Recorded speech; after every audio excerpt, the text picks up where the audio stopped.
اعوذ باللہ من الشیطان الرجیم بسم اللہ الرحمن الرحیم ان هذا القرآن يقص على بني اسرائیل اکثر الذی هم فیہ یختلفون وانه لہدی ورحمۃ للمؤمنین ان ربک یقضی بینہم بحکمہ وهو العزیز العلیم فتوکل علی اللہ انک علی الحق المبین۔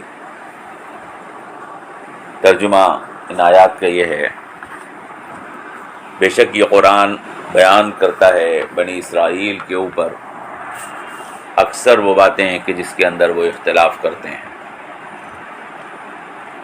اور بے شک یہ قرآن ہدایت ہے اور رحمت ہے ایمان والوں کے لیے۔ بے شک آپ کا پروردگار ان کے درمیان میں فیصلہ فرما دے گا اپنے حکم سے، اور وہ زبردست ہے اور علم والا ہے۔ تو آپ بھروسہ کیجئے اللہ کے اوپر، بے شک آپ واضح اور صریح سچائی کے اوپر ہیں۔ یہ سورۃ النمل کی آیات نمبر 76، 77 اور 78، 79 ہیں، جن کا ترجمہ آپ کے سامنے پیش کیا۔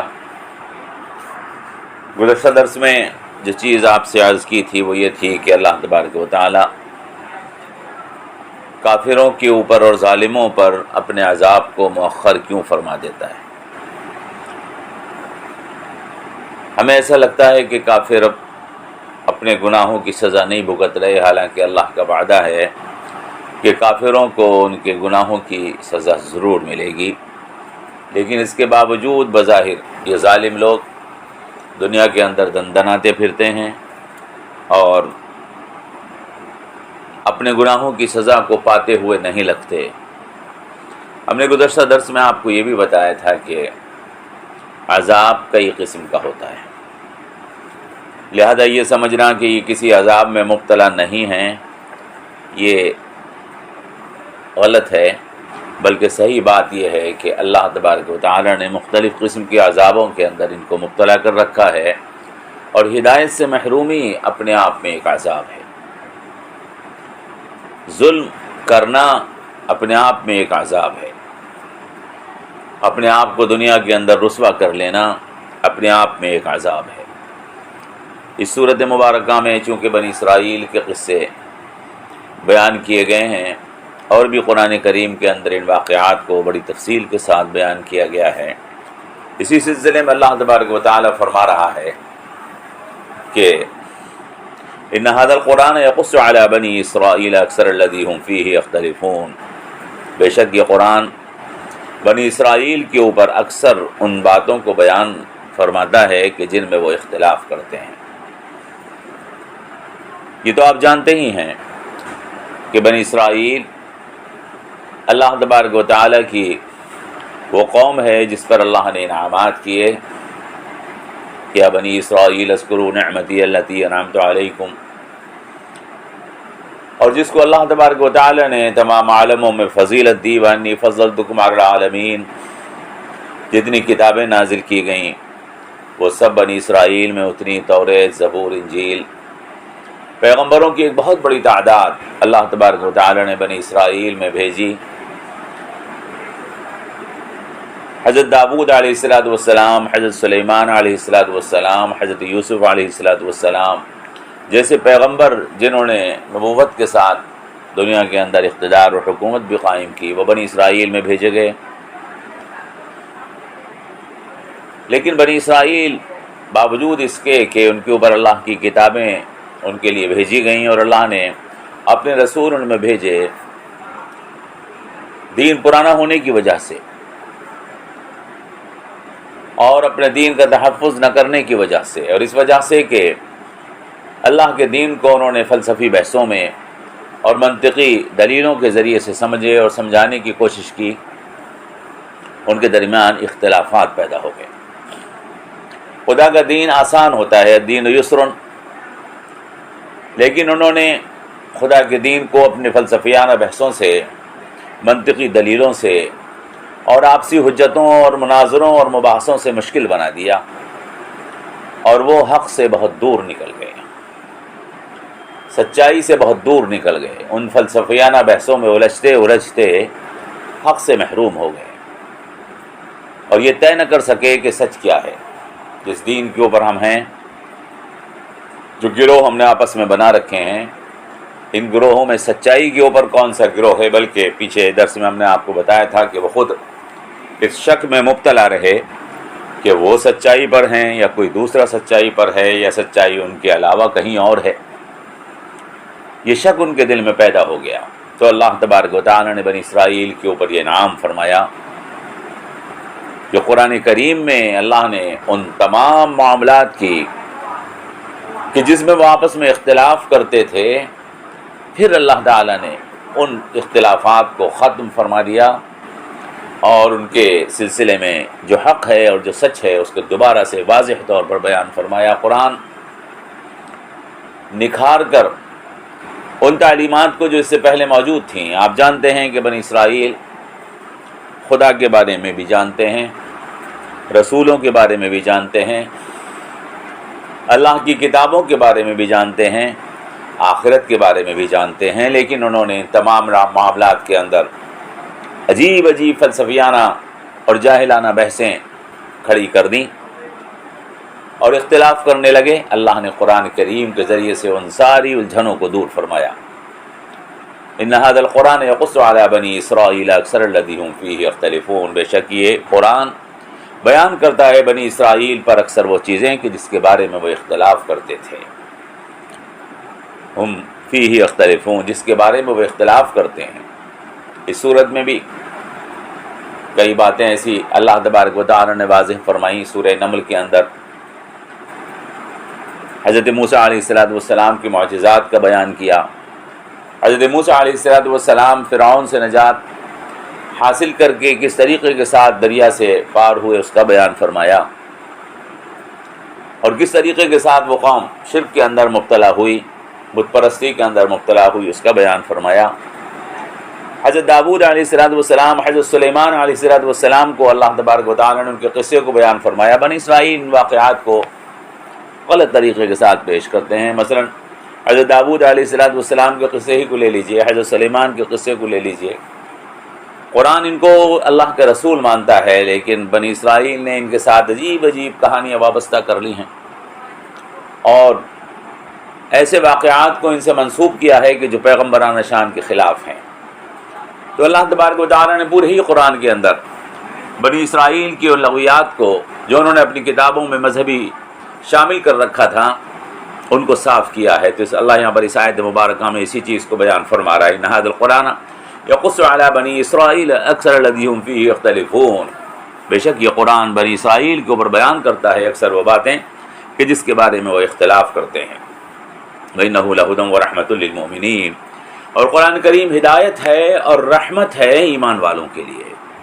قرآن کریم ہر اس شخص کے لیے کہ جو قرآن کے اوپر یقین کرے اس کے لیے رحمت ہے۔ اگر بنی اسرائیل قرآن کریم کو اپنے لیے رحمت بنانا چاہتے ہیں تو پھر ان بحثوں سے اپنے آپ کو نکال کر قرآن کی بیان کردہ باتوں کو قبول کریں گے تو اللہ تبارک و تعالی ان کے اوپر قرآن کریم کو بھی ان کے لیے اپنی رحمت بنا دے گا۔ وَإِنَّهُ لَهُدًى وَرَحْمَةٌ لِّلْمُؤْمِنِينَ، قرآن کریم دنیا کی ساری قوموں کے لیے رحمت ہے، ہر اس قوم کے لیے کہ جو قرآن کریم کے اوپر ایمان اور یقین رکھنا چاہتا ہو۔ وَإِنَّهُ لَهُدًى وَرَحْمَةٌ لِّلْمُؤْمِنِينَ، یقین کرنے والوں کے لیے، جو قرآن کریم کی باتوں کو یقین نہ کریں، اس کو سچ نہ مانیں، تو ظاہر سی بات ہے کہ وہ تو گمراہیوں میں بھٹک جائیں گے، لیکن جو قرآن کریم کی بات کو سچ مانیں، یقیناً قرآن کریم ان کے لیے اللہ کی رحمت ہے اور ہدایت ہے۔ ہدایت سچائی کے اس راستے کو کہتے ہیں جس کے ذریعے سے منزل پائی جاتی ہے، اور رحمت اللہ تبارک و تعالیٰ کی اس مہربانی کو کہتے ہیں جو ہدایت کے راستے کے اوپر چلنے کے نتیجے میں اللہ عطا فرماتا ہے۔ تو قرآن کریم ہدایت بھی ہے، یعنی سچائی کا راستہ بھی ہے، اور اس راستے کے اوپر جو لوگ چلیں گے ان کے لیے یہ قرآن اللہ کی رحمت بھی ہے۔ اس کے لیے یقین ضروری ہے، ایمان ضروری ہے۔ فرمایا ان ربک یقضی بینہم بحکمہ، یہ فیصلہ تو آپ کا پروردگار اپنے حکم سے فرمائے گا ہی کہ کون سچ ہے اور کون جھوٹ پر ہے۔ ایسا نہیں ہے کہ یہ بات یہاں پر ختم کر دی جائے گی اور جھوٹے اور سچے کی پہچان نہیں ہوگی، بلکہ جھوٹے اور سچے کی پہچان واضح طور پر ہوگی۔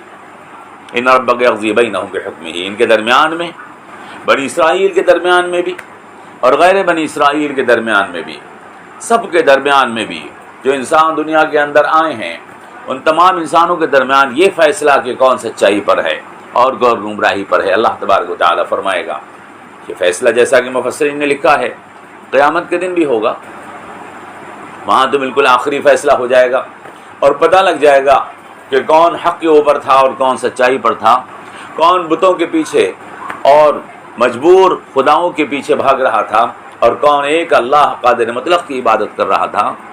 یہ چیز ہر آدمی سمجھ لے گا قیامت کے دن، لیکن دنیا میں بھی اللہ تبارک و تعالیٰ اس قرآن کریم کے ذریعے سے سچائی کا ثبوت فرمائے گا۔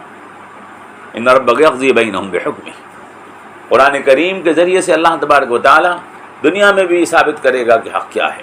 معبودان باطل کا باطل ہونا اور جھوٹے خداؤں کا جھوٹ ہونا یہ دنیا میں بھی ثابت ہو جائے گا۔ چنانچہ ہزاروں سال سے آپ دیکھ رہے ہیں کتنے خدا پیدا ہوئے جن کی خدائی کے چرچے ہوئے، لیکن وہ فنا ہو گئے، پھر نئے خدا پیدا ہوتے ہیں اور نئے معبود بنائے جاتے ہیں اور پھر وہ فنا ہو جاتے ہیں۔ ثابت ہو جاتا ہے کہ یہ فنا ہو جانے والے خدا نہیں تھے، یہ بنائے گئے تھے گمراہ کرنے کے لیے انسانوں کو کچھ دن کے لیے۔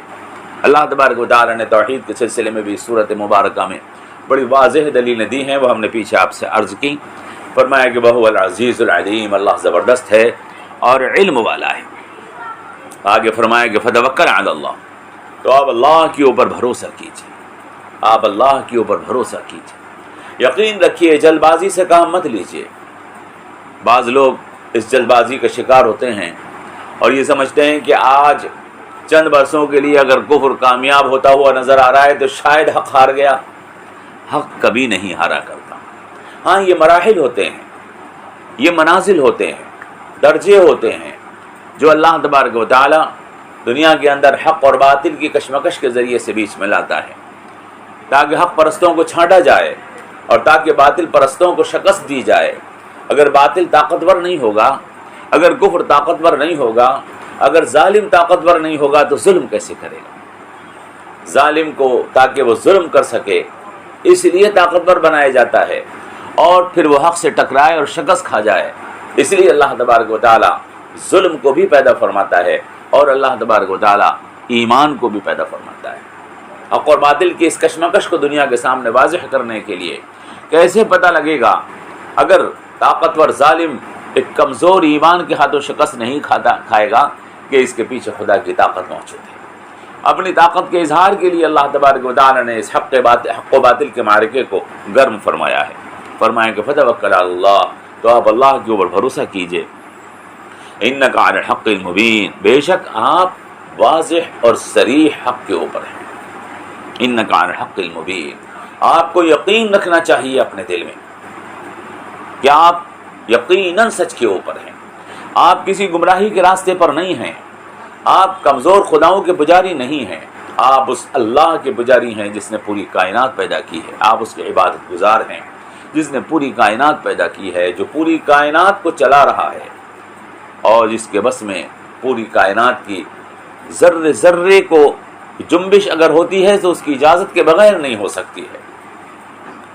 جو اتنی زبردست طاقت کا مالک ہے، وہ اس دنیا کے اندر اپنے ان بندوں کو جو اس کی ذات پر بھروسہ اور اعتماد رکھتے ہیں کس طریقے کے ساتھ ناکام اور ذلیل ہونے دے۔ فتوکل علی اللہ، اللہ پر بھروسہ کیجیے۔ مخاطب جناب رسول اکرم ہیں، لیکن جناب رسول اکرم کے واسطے سے ہر مومن مخاطب ہے کہ تم اللہ کی ذات پر بھروسہ رکھو۔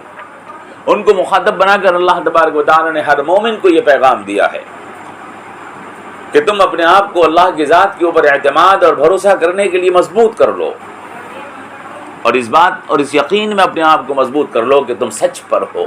اس میں کوئی بھی شک اگر تمہارے دل میں موجود ہے تو اس کو نکال کے باہر کر دو۔ یہ ان آیات کا مطلب اور تفسیر اور ترجمہ ہم نے آپ کے سامنے عرض کیا۔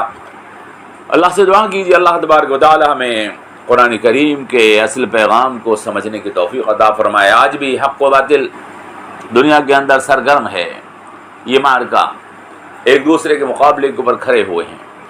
باطل چاہتا ہے میں کامیاب ہو جاؤں، طاقت سے، شوکت سے، حکومت سے، اقتدار سے، ہتھیار سے وہ اپنے غلبے کو ثابت کرنا چاہتا ہے، اور اللہ تبارک و تعالیٰ کی دلیل قرآن کریم، اللہ کے رسولوں کی دلیل موجود ہے جو سچائی کو سچ ثابت کرتی ہے۔ یہ معرکہ گرم ہو، وہ اپنی طاقت اور ظلم کی بنیاد پر انسانوں پر غالب ہونے کی کوشش کریں گے، لیکن تم دلیل اور حق اور سچائی اور ایمان کی بنیاد پر، اللہ سے محبت اور عقیدت اور یقین کی بنیاد پر اللہ کے راستے پر آگے بڑھو۔ اللہ کامیابی دینے کے لیے تم سے وعدہ فرما رہا ہے۔ فتوکل علی اللہ، اللہ کی ذات پر بھروسہ کیجئے۔ انک علی الحق المبین، بے شک آپ واضح طور پر حق ہیں۔ اللہ تعالی ہمیں اپنے دلوں کے اندر یقین کامل پیدا کرنے کی توفیق عطا فرمائے۔ والسلام علیکم ورحمۃ اللہ وبرکاتہ۔